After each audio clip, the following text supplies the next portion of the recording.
What's going on, y'all? This is first of all, y'all like my new setup?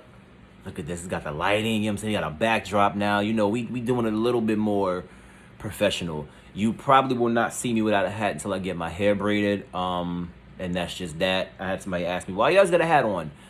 Because my hair is not braided and I don't trust a lot of people with my hair, and I cannot make it to Philadelphia right now. Going to Philly to get my hair braided is just not a thing. It's not possible. Philadelphia is going through some things, as you probably all have seen on the news, and that's where, you know, the person that does my hair is. So there's that. This review again is coming a little bit later than it should, only for the simple fact that this week was my birthday. I turned 64. I look good, right? This melanin. And you know, this week was a very big week for just the world, and for, more importantly, Black people. And we've had a lot of demonstrations. We had to, you know, tear shit up. We had to break it down to get things popping and to get things done the way that they should have been done a long time ago. And all I will say about that is rest in peace to George Floyd, and I thank you, and I thank your family. And my heart is with you, your daughter, your son, and everybody that is related to you, everybody that was a friend of yours. I thank you, because without you, we probably would not be seeing these changes. And with that being said, also justice for Breonna Taylor. Her killers have still not been arrested, charged. They are still working. They have not been fired.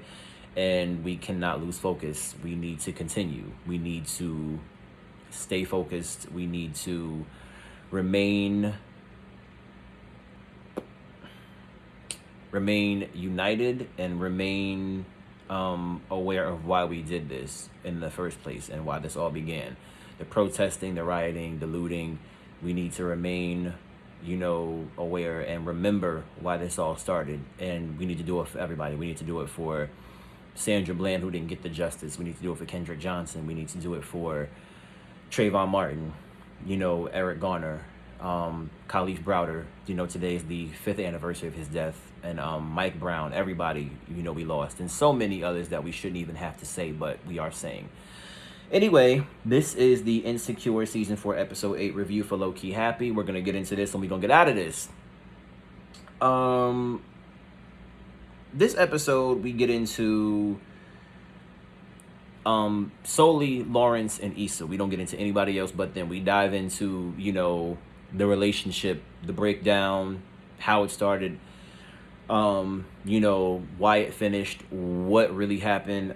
We learned a few things. We learned that Lawrence is from Virginia, which I spent some time in Virginia. I used to live there. I attended school there, and it just makes all the sense in the world that Lawrence is from Virginia.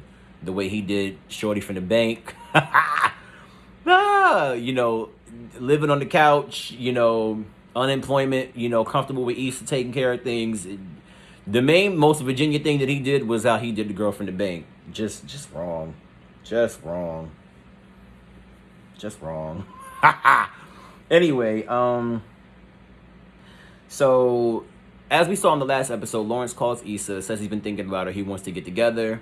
And of course, Issa being who she is, she gets into the restaurant where Lawrence and her are meeting up. And what does Issa do? Issa busts her entire ass and stays there for a minute just to collect herself. And it was the most embarrassing thing. Somebody even was like, "Did you see her?" You know what I'm saying? She did a whole face plant. And she just busted her whole ass. I can't even get around that.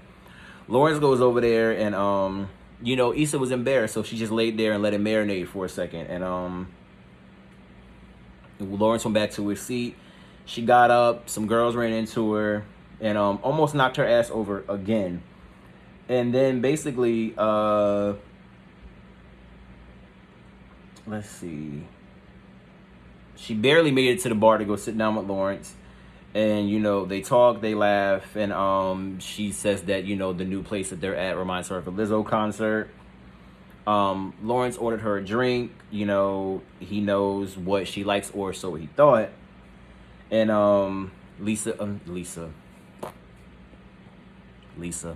Issa lets him know she's not into Prosecco with a splash of whiskey anymore.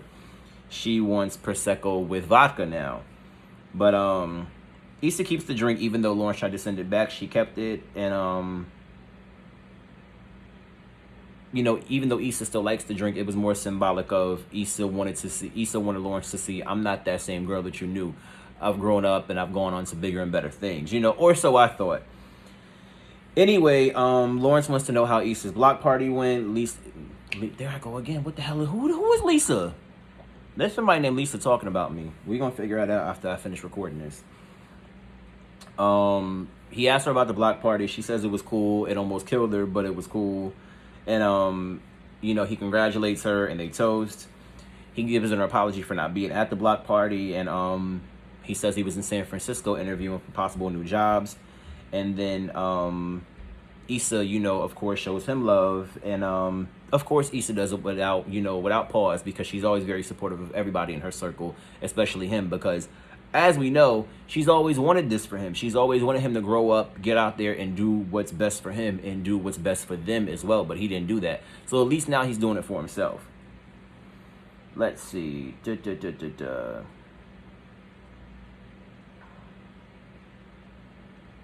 Issa lets him know that she heard about the breakup with Condola. And he lets her know, yeah, I figured you heard. And then, let's see. Oh, this is when Lawrence says he ran into Molly. And he says it was awkward. Then again, Lawrence is very awkward himself. Anyway, Issa goes, well, it's probably weird because we're not friends anymore. And Lawrence kind of laughed it off when she said that. And he realized Issa was serious. And because he saw her face and she was just like, it was like one of those faces of like, no, I'm dead ass serious. We ain't cool no more.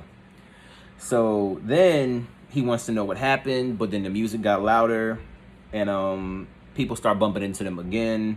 It's like he took her to, a college bar. Like, it was just so loud. It wasn't really ratchet, but it was loud, and it was loud and rowdy, I'll say that much. And then somebody walked in between them, got some food, and all of this type of stuff. They decided to get the check and just get the hell on. And the manager, the bartender says the manager comped their drinks because Issa busted her ass. And let's see, they finished their drinks and then they got up out of there. And then, they decided to go somewhere else. Then they talk about going to a Latin spot. Issa says she never been there. She was lying. Then they ordered a lift. And then they get into a lift, and Lawrence sprung for the Lux lift. He sprung for the black, deluxe lift. The nice one that be costing like $30-something when you want to get that. And then Issa compliments him on the lift choice, and then Lawrence goes, well, maybe I've changed too. He opened the door for her to get in. The driver, this older black lady, man, it was like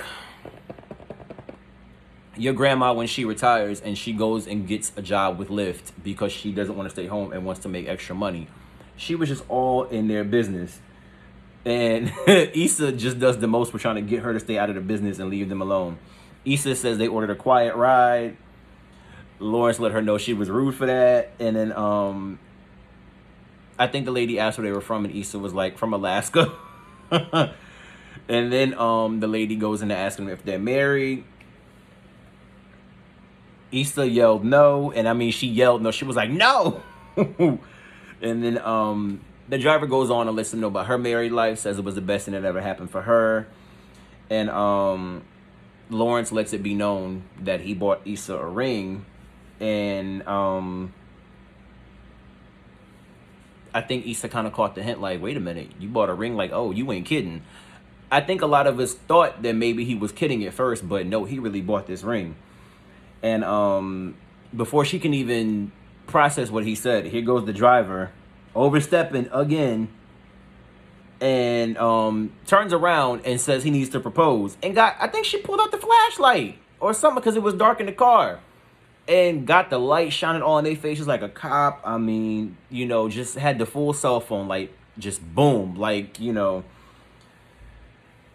It was insane. I think Lawrence told her to keep her eyes on the road or something like that. And then they get dropped off finally.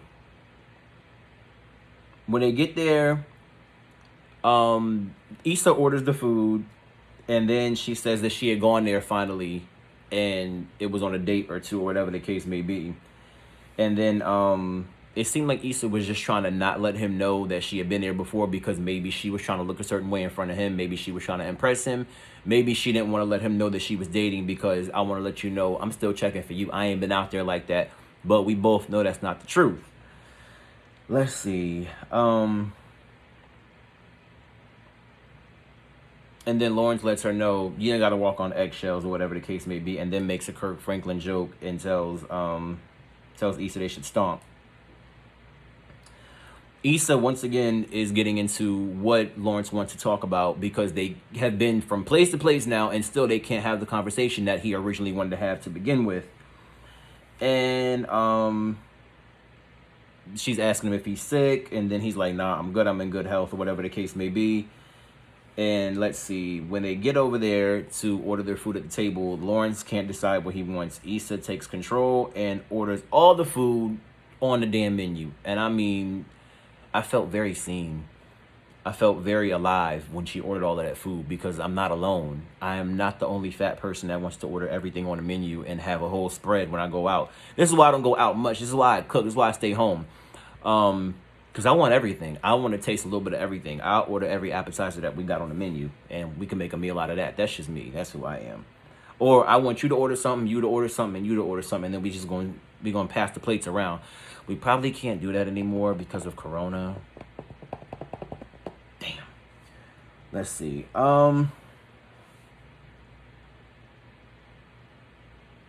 Lawrence says that he's impressed. But, you know, at the end of the day, Issa wants to know, you know, because it seems like he's being evasive at this point. Issa wants to know what you want to talk about, and she want to know at this moment. We ain't dancing around this no more. After this, Lawrence finally says, you know what? I've been thinking about us, what happened, what went wrong. And the $1 million question that Condola left him with on Thanksgiving, had she not cheated, would you have left? Would you have broken up with her? And, you know, he asked if he gave up too easily on things, and Issa says she doesn't know how to really answer that question. And then after that, you know, the waitress returns with all of their stuff and takes the menus away. Let's see, what else happens after that? My notes are all over the place. She did say that she wished that, you know, he hadn't given up so easily on them as a couple. And then he has the question that we all want to know, which we all kind of have the answer to, but he never really got the question answered by her. Why'd you cheat on me, and why Daniel? And, you know, he wants to know, was it specifically just him because it was him, or could it have been anyone? And she just lets her know, I felt seen, I wanted to be wanted, and he wanted me. He acknowledged me, he saw me for who I was, and it felt good to have somebody pay me attention. And Lawrence was in his own shit. You know, he didn't have a job. He was depressed. He was going through some things. And he didn't have the time to pay attention to Issa or their relationship or where they were headed as a couple. And that's just kind of how that happened. Let's see. She just said it felt good to be wanted. Those were the exact words. He got taken aback. And then Lawrence goes, you know, were things that bad? And she says yes. Issa also lets him know after work she would just drive around just to avoid going home. And then after that, Issa apologizes. And, you know, Lawrence actually looked hurt. He looked sad by the confession, but it was like, bro, you couldn't have been that surprised. Could you? You couldn't have thought that things were good. Even your boys let you know things were not that good. You left the door open. You know, that's what Derek said, you know, when Issa cheated. He was like, yo, you kind of left the door open for that to happen. So I don't know why he was so surprised, but I guess hearing it from the source made it a little bit worse. Let's see. Issa lets Lawrence know she still wanted to be together, and that, you know, the situation with Daniel was a moment of weakness. And then,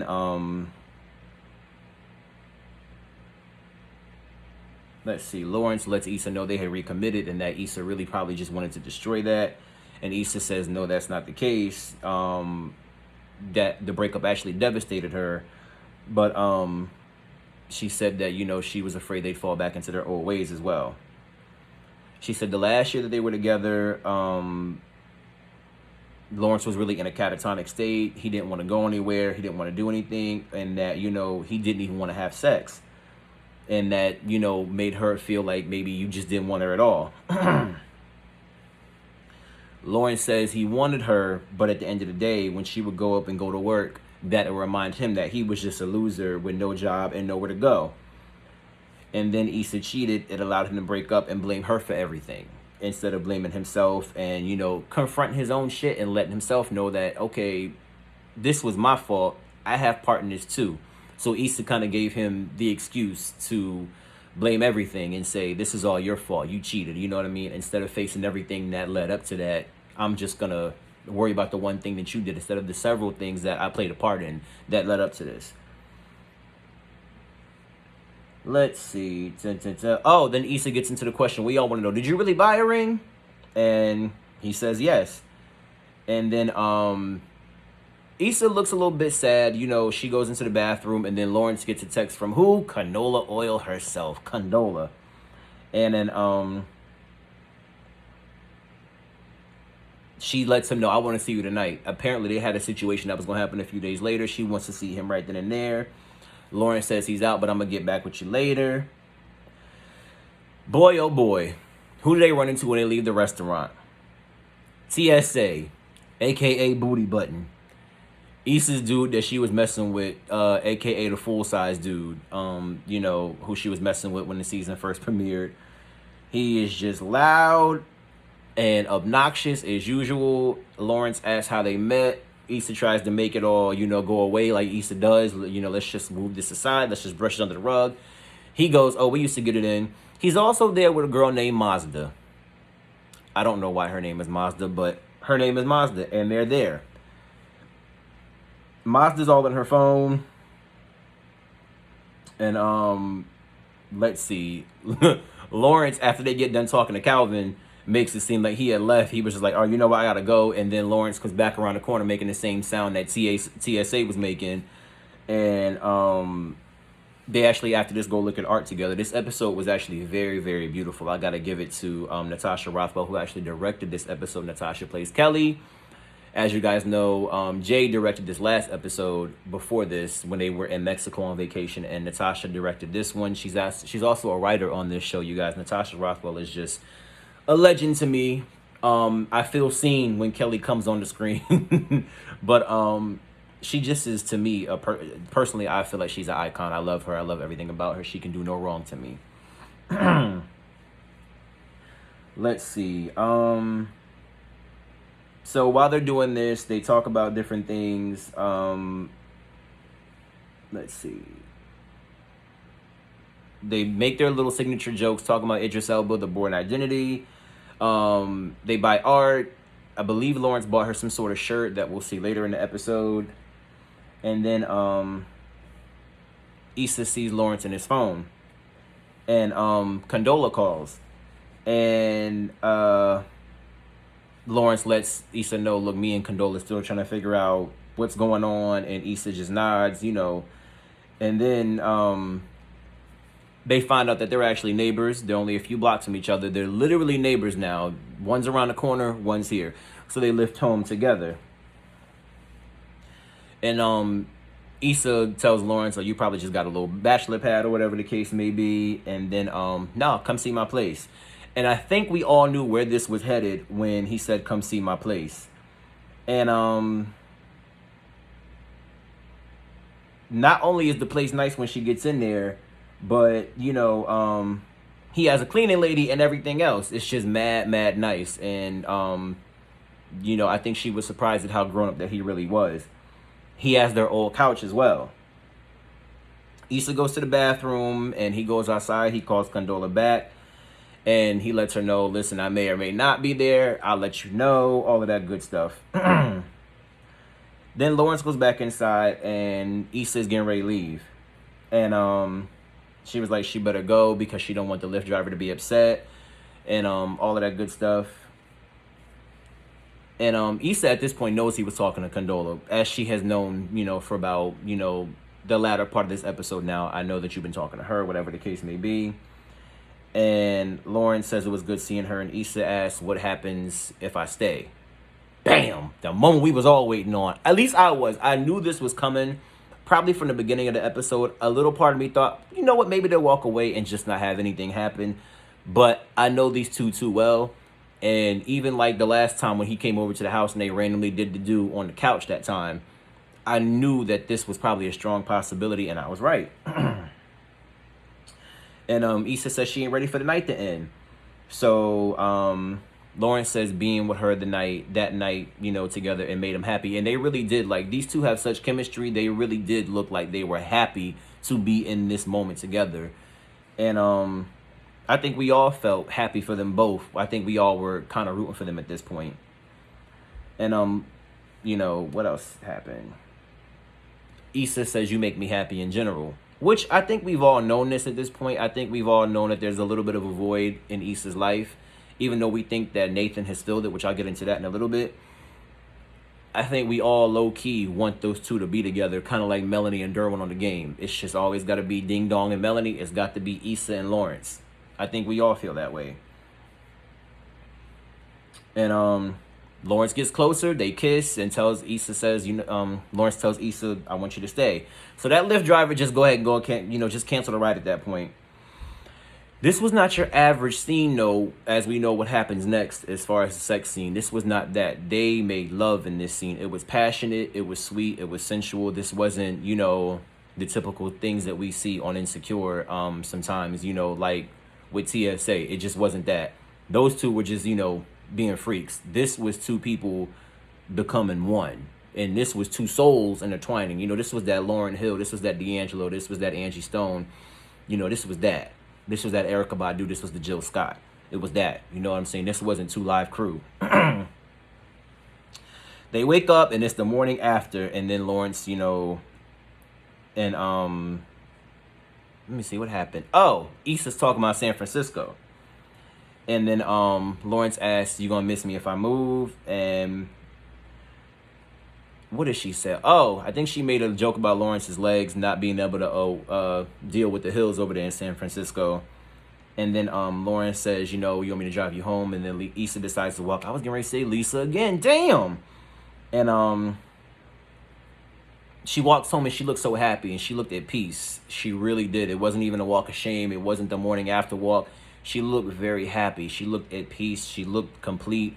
Her soul looked a little bit more settled than it was before. I think we're seeing Issa become Issa and come together more this season. I think we've seen her unravel and fall apart, and I think we're seeing her being built back up, even with the fractured friendship with Molly. Let's see. So now that these two then got their relationship together, I think next episode we're going to see her and Molly finally come face to face after their run-in. And let's see. I don't know. It was just a dope episode. I loved it. What did you guys think? And to end it, what do you guys think as far as Issa's choices in men this season? Do you guys think that it should be, are you Team Nathan or are you Team Lawrence? Me personally, I gotta say, I think I'm a little bit more Team Nathan, and I'm gonna tell you why. This is my reason. I feel like Nathan, without him, we wouldn't have seen Issa become who she is right now. Even though he had his little thing with the mental health last season and he disappeared, he went ghost, we know. He had reason, and he came back and he admitted it, and he made it right. And he made it right again by helping her with the festival. And we wouldn't have seen Issa grow up without Nathan. He really helped her become an adult and mature. And, I think that's important. You need people that are going to bring the best out of you. And, I don't know. I just feel like maybe if she got back with Lawrence, it would be a sequel, to a great movie that is not necessarily needed. Anyways, guys, what did you think of this episode? Like I said, are you Team Lawrence? Are you Team Nathan? Should Issa stay single? What do you think is coming for the rest of the season? What do you think is going to happen next episode? Leave your comments below. Like, rate, comment, subscribe, share. And tomorrow, I'm definitely going to do the video the right way when Insecure comes on. Later. Thank you, guys.